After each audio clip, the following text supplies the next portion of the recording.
Seller's orders. Let's click on the seller's order button and it opens up the window. As you can see, one vehicle is sold and sale finalized. The other vehicle is only sold but not sale finalized, and one vehicle is not sold or sale finalized. If the vehicle is sold but not sale finalized, you will not be able to create a seller's order because you want to make sure that you do not pay the seller before you collect all your money and the sale is final. So let's create the seller's order for the vehicle that has been sold and sale final. Just click OK. And it brings up the seller's order. It has all the seller's information, plus it has the seller's fee already applied, plus the expenses the seller incurred while the vehicle was on the auction, and it deducts that from the sales price of the vehicle at the auction from $15,100 to a final balance of $14,205. As the seller's order is now complete, we can print it. So let's click on Print and print seller's order. And it asks us if we want to pay the seller. So let's say yes.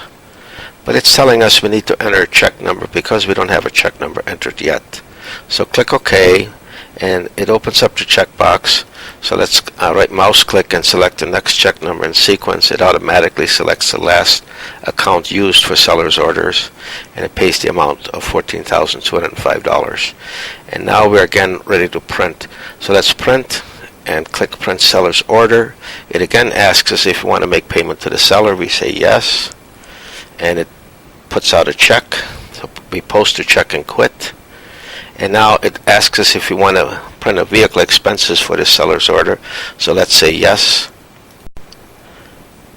It now prints out a list of all the expenses the seller has incurred on this vehicle while the vehicle was at the auction, and you can then attach it to the seller's order so the dealer has a record of it. Next, it brings up a little form, and it stops here to print the seller's order because the auction may have its own form that's multi-part that needs to go into a dot matrix printer. So this allows the auction or the person operating the program to insert the seller's order into the printer and then click OK when they're ready.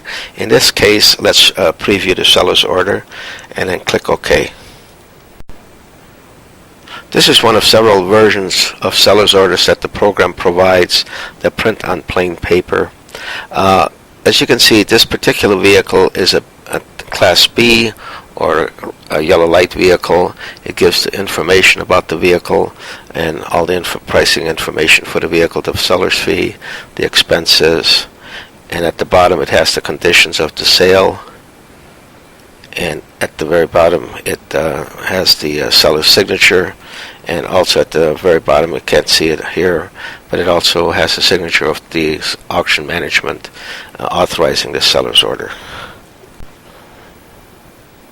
In the event that the auction has their own version of a seller's order or would like a different version of the internal seller's order, these program changes will be made at no charge to the auction.